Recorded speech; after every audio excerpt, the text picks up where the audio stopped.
What's going on, everybody, and welcome back to the Tailgate. I'm your host, Michael Quattramani, and I am very happy to have you here. If you enjoy listening to what I say, then make sure to subscribe and turn on post notifications so that you never miss an upload. Also, make sure to check out the podcast on Spotify if you get the chance. And make sure to also subscribe to my other podcast, The 411. I will leave a link to that channel down below. As always, DM me any questions or topics you want me to cover in an upcoming podcast, and leave a like, because it takes a second, and it'd make me happy. So, it makes me want to do these podcasts more, so go do it. So let's just get right into it. So this episode, I'm going to talk about, really just give my tips and tricks, I guess, on how you can draft in your fantasy league perfectly. If you follow the 5 steps, plus 1 bonus step, that I give, you will draft perfectly. That's the Michael Quattramani guarantee. So, if you haven't already, watch the 4-1 mock draft that we did a few days ago, because that mainly covers all of our picks that we had and, a brief analysis on why we drafted those players. But I want to give you some tips and strategies that you should take into your draft if you want to draft well, because I've been doing fantasy since 2nd grade. Not really, obviously. Like, second grade, it wasn't, I was, hitting the books trying to get the best players. I was having fun with it. But I've been doing it for a while, and I've actually been pretty good at it because I just know way too much about sports. So I just wanted to bring my knowledge to you guys and, help you out. So I'm going to give you 5 tips for your draft. My number 1 tip for this year's draft, not necessarily for every draft, but for this draft in particular, draft a running back in the first round. That's going to be the first thing that I'm going to tell you. There's really only one wide receiver going in the first 15 picks. There's one. Michael Thomas. He's the only guy in the first 15 picks that isn't a running back.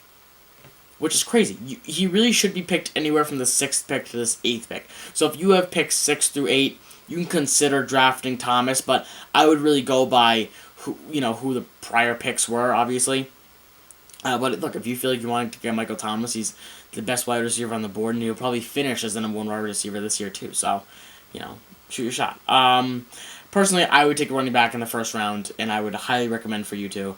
The reason is because in recent years, fantasy football has really shifted from more volume players to value players. Volume being like whoever is getting the focal point of the offense. So, I would draft Michael Thomas not because he puts up a lot of points, but because he's the only wide receiver, right? That's why you would draft a guy like Marquise Brown, because he's the only wide receiver in that system. I mean, him and Brandon Ayuk, who's a rookie, Marquise Brown, that's why you would draft him. Not because of, his production that he did last year, because it wasn't anything to write home about, but it's because of him being the only guy there. He's going to get the most volume, right? Or a guy like Derrick Henry. He does put up a lot of production, but because he's the only running back in Tennessee, that's why you draft him. But more of like a value guy, that's like a guy who's kind of like shares snaps with someone else, but he produces when he's given the opportunity. Like James White, he shares snaps with Rex Burkhead, Sony Michel. I mean, the list goes on and on, but he still puts up points in pretty consistent points too. But he does have the ability and the ceiling to have like high 25-point games once in a while. But now there are very few volume players left because everybody's switching to value, right? Because a lot of backfields are being very, there's a lot of running backs in the backfields, and a lot of offenses are becoming stacked, like Tampa Bay. I mean, what do you do there? Or even New Orleans. I mean, Kamara, Emmanuel Sanders, Jared Cook, Michael Thomas, Latavius Murray even. I mean, there are a lot of weapons in these offenses. You don't know what to do, right? I would say that volume running backs are any running back that takes more than 70% of the workload for their team, so 70% of the snaps. But if we go by that metric, there are only 5 players last year that met that goal. Only 5. And I think 2 of them weren't even top 15 running backs. So you want to make sure that you get a high-volume player early. So it's pretty simple. If you draft a guy that's on the field more, they have more opportunities to put up points. I mean, it's just common sense. Why would you draft a guy that's only getting, a 3 in 10 chance of putting up points, rather than a guy who's putting up, or like 7 or 8 out of 10, You just gotta play it that way. The other reason I have for drafting a running back early is because it seems that this year more than ever, there are going to be a lot of running back committees that are just going to ruin fantasy players. Because what I mean is there are a lot of teams that have multiple running backs that play, which restricts any of them from getting a big workload. I'm just going to list the teams that I'm staying away from running backs. So the 15 teams that I'm about to list are all teams I'm staying away from for their running backs because there are either just too many of them or the backfield is just too inconsistent, meaning they're kind of week to week on who their starter is.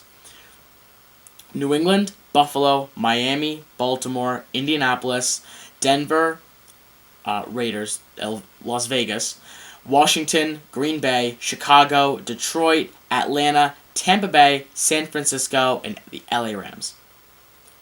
If you go back and you look at each one of those teams, each one of those guys, you could probably name two of their running backs. Or you're not sure if the number one guy there is going to be the number one guy week 8 or even week 4. I mean, it just changes around a lot. So I'm staying away from basically half of the NFL in my early round picks, like for my starters. Maybe, deep in the draft, I'll go for a guy like Phillip Lindsay, who's going to be sharing snaps with Melvin Gordon and Royce Freeman. But for early round picks, I'm shying away from all those teams. Because all those teams just have too much uncertainty as who's going to carve out a role and who's going to be the week 1 starter. Because we don't know. What if, I'm just going to roll with Denver, what if Melvin Gordon isn't really that good? He's not worth the money that they gave him, and they're realizing we actually might want to go with Phillip Lindsay. Well, then Lindsay's going to be taking like 70% of the snaps or 60% of the snaps, and Gordon's going to be taking 30 or 40. So it can sway, especially during training camp and just how the season goes. So that's going to be my number 1 tip. My number 2 tip is going to be don't draft a quarterback until at least the 10th round. So this may sound bold at first and maybe a little bit out there, but just hear me out, okay? Based on their average draft position, so in the 10th round, guys that are being picked around here, you can get Tom Brady, Matt Ryan, Carson Wentz, Matthew Stafford, and Aaron Rodgers. You can go all 5 of those guys in the 10th round. Pick your poison, whoever you want, in the 10th round. At that point, you're picking your really deep depth players. In the 10th round, you can get your starting quarterback, who, to me, has extremely realistic top 10 upside. Any of the guys just named, if not top 5 for some. I think that Carson Wentz can finish at the top 5. Matt Ryan can surprise some people and go out of the top 5. It's actually a really funny stat that came out. For some reason, every other year, he finishes as like a top 5 quarterback and then like a bottom 15. Like top 5, bottom 15. Top 5, but it's really weird, but he goes off. And this year, he's supposed to finish as a top 5 quarterback. So if the trend continues, actually look it up. It's quite startling. But if the trend continues, he'll be a top 10 quarterback. Tom Brady with that new offense, you never know what's going to happen there. So those are all guys that I think that, and Aaron Rodgers is one of the best fantasy football players, quarterbacks ever. So those are some guys that you just want to look at.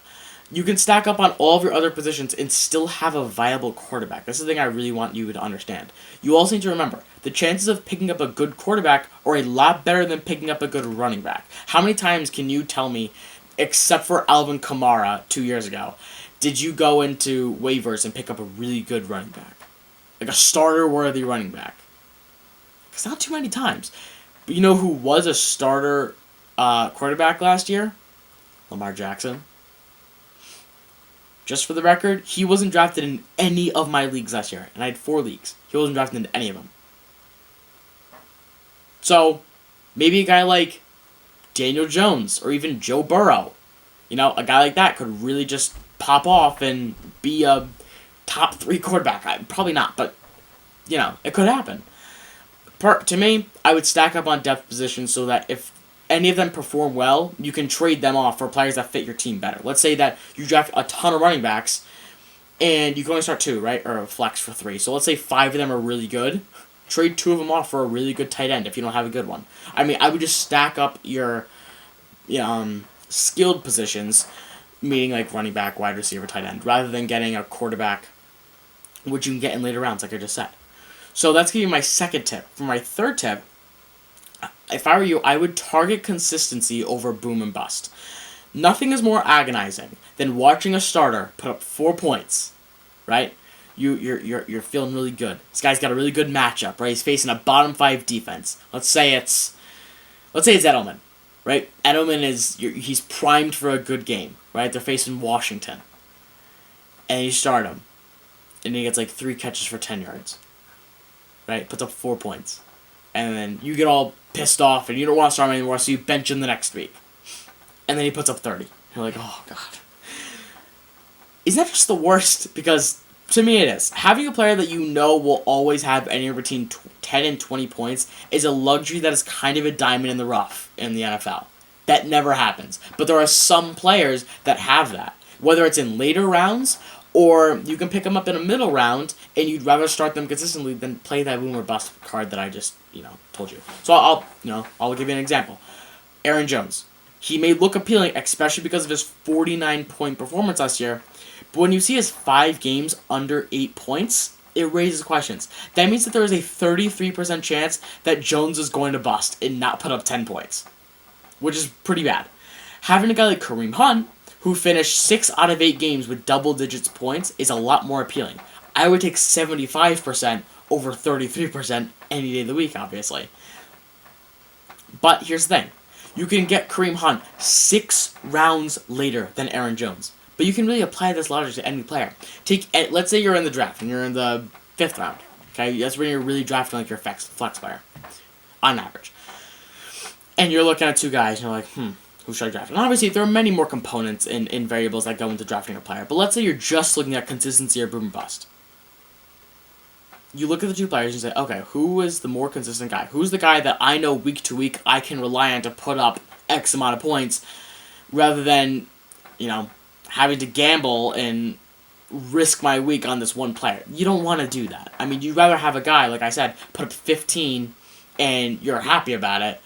Your average guy. You don't want McCaffrey putting up 15, but, you're happy about it, than a guy like Aaron Jones putting up 4 and you're all pissed because he's your 2nd or 3rd best player and now you're basically out of the week because of it. So that's going to be my 3rd reason. My 4th reason is going to be to draft for value rather than team needs. I see far too many times people on draft day only try to fill their team needs. They'd be like, okay, so I just drafted a wide receiver, I drafted a running back, I drafted a tight end, now I gotta draft a quarterback. That's absolutely not how you go for it. I even see some people say, okay, I got both my running backs, now I gotta move on to a different position. Even that's not necessarily true. I mean, it's not the worst thing in the world to go to. You can still have some really good drafts doing that, but I would shy away from doing that tactic. This can lead to just reaching on players for the sole reason that you don't have anyone at that position yet, even though you can get that same player in later rounds. Don't be shy to draft 2 players at the same position in back-to-back rounds if it means you are drafting the best players. I would much rather draft Miles Sanders and Austin Eckler in back-to-back rounds rather than Miles Sanders and Chris Godwin, because I think that, I need a wide receiver, but I think Eckler is going to do way better than Godwin. So I would rather take the better player, right?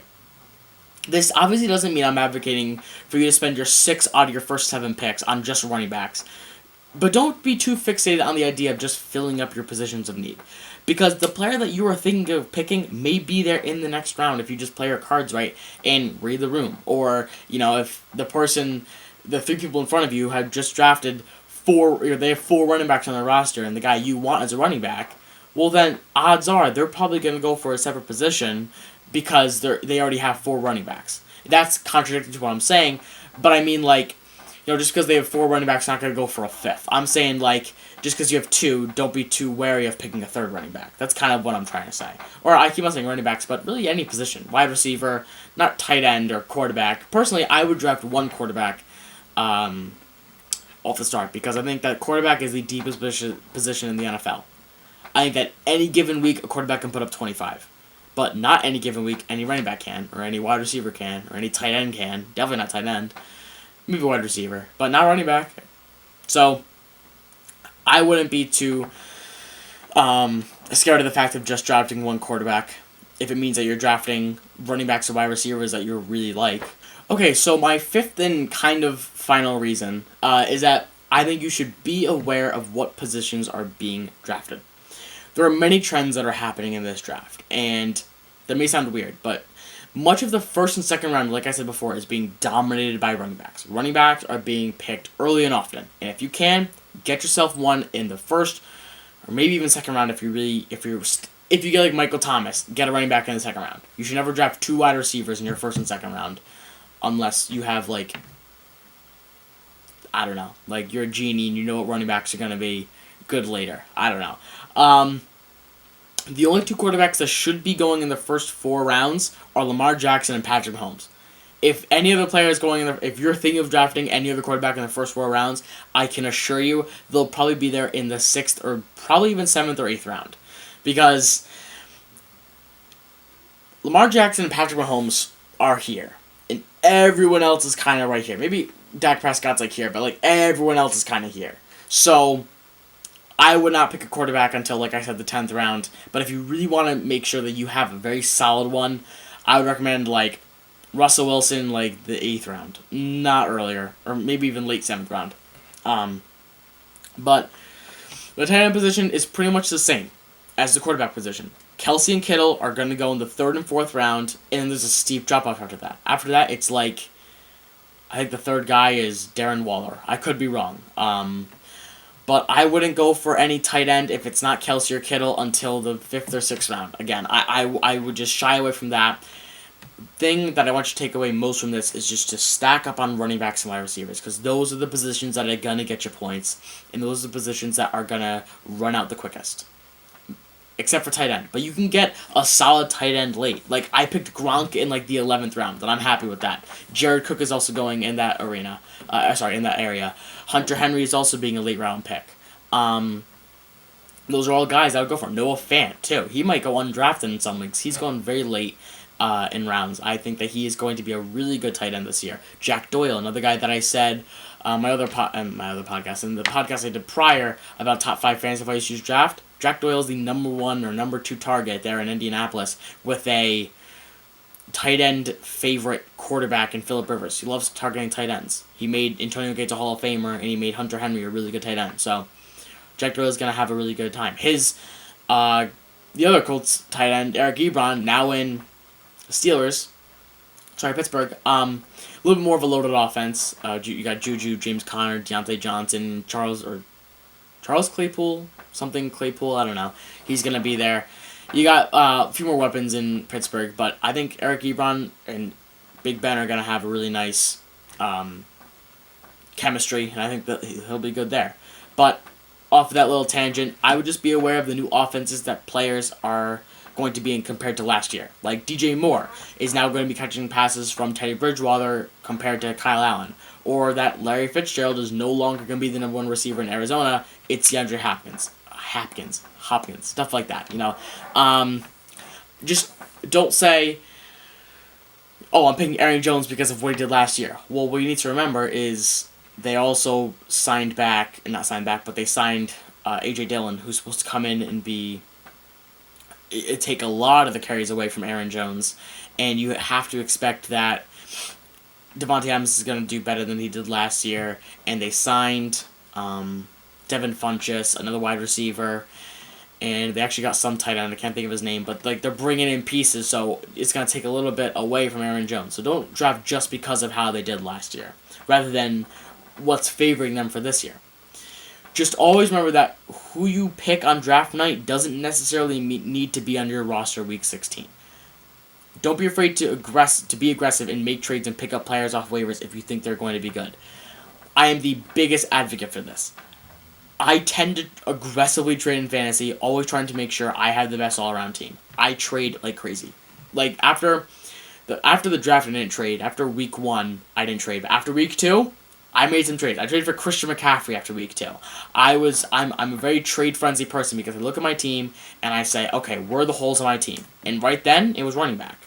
So I went out and got Christian McCaffrey. And then 2 weeks later, I went out and got Dalvin Cook. Like, I try to make trades that are going to better fit my team. And then I realized I needed wide receivers. So I went out and picked up some wide receivers, like Terry McLaurin, who actually went off to be an okay receiver. I didn't start him too much, but I started him at some points. I think I started him for like 3 straight weeks. And he did pretty good for me. So just don't be afraid to be aggressive. Because being stuck with your team the entire season, number 1, isn't any fun. You want to be able to, have some new guys on your team. And you want to be able to feel out how other players are playing, just because you want to be able to know more about fantasy. So, a little bonus tip though. I guess it's 6. 5. I'm gonna call it 5.5 because it's not too big of a tip. But I would just say be aware of the room. Be aware of who's there, how much they know about football, if they love just picking Patriot players because it's their hometown, whatever it is. Just look at other people's teams and who they need on their team also. If they've picked a ton of running backs, probably not going to pick another one. Or if they already have 2 quarterbacks on their team and they're up in a few picks, you don't have to be too worried about them taking a quarterback. If they already took Kittle and you're looking for a tight end, probably not going to take that. Or if they're in dire need of wide receiver and you want to piss them off, go take a wide receiver. Whatever it might be. Just be aware of who is in the room, how the draft is going, who's good, who's not. And just do your research. Read articles. Look at player rankings. Watch videos. Talk to your friends. Watch my podcast. Whatever it is to get you best prepared for your draft. So that's going to wrap it up for today. I'm going to do my 2-minute warning now. So I'm just going to basically go through my tips, my 5.5 tips. So number 1, draft a running back in the first round, unless it's Michael Thomas, then get in the second round. But get a running back in the first round. Number 2 is going to be don't draft a quarterback until at least the 10th round. You can get guys like Tom Brady, Matt Ryan, Carson Wentz, Matthew Stafford, and Aaron Rodgers all in the 10th round. And even later than that. At 3, I have target consistency over boom and bust. It may look appealing to get a guy like Aaron Jones, but trust me, getting Kareem Hunt is a lot more satisfying when you get to see those double-digit points. 4, I have draft for value rather than team needs. I think this just speaks for itself. Don't reach on guys. Make sure you're being wary of where guys are being picked. Make sure that if you're in the 4th round, you're not drafting a guy whose average draft position is in the 9th round. Make sure you're drafting guys where they should be drafted. And number 5, be aware of what positions are being drafted. Because you don't want to be picking Dak Prescott in the 2nd round. You don't need to. Or if there's no tight ends being picked, then there's a good chance that no tight ends are going to be picked for a while. So you can probably wait on that position. Same thing for quarterback. And my number 5.5 tip is just going to be aware of the room. Prepare yourself. Look at player rankings. Just prepare yourself for the draft. And hopefully you can make some money if you're doing it for money or just be that champion. So that's my goal. I think that is going to be it for this edition of The Tailgate. I hope you enjoyed watching and listening to this episode, and I hope to see you guys next time. Have a good one. I think I was born inside a cabana with diamonds and gold on top of the phantom.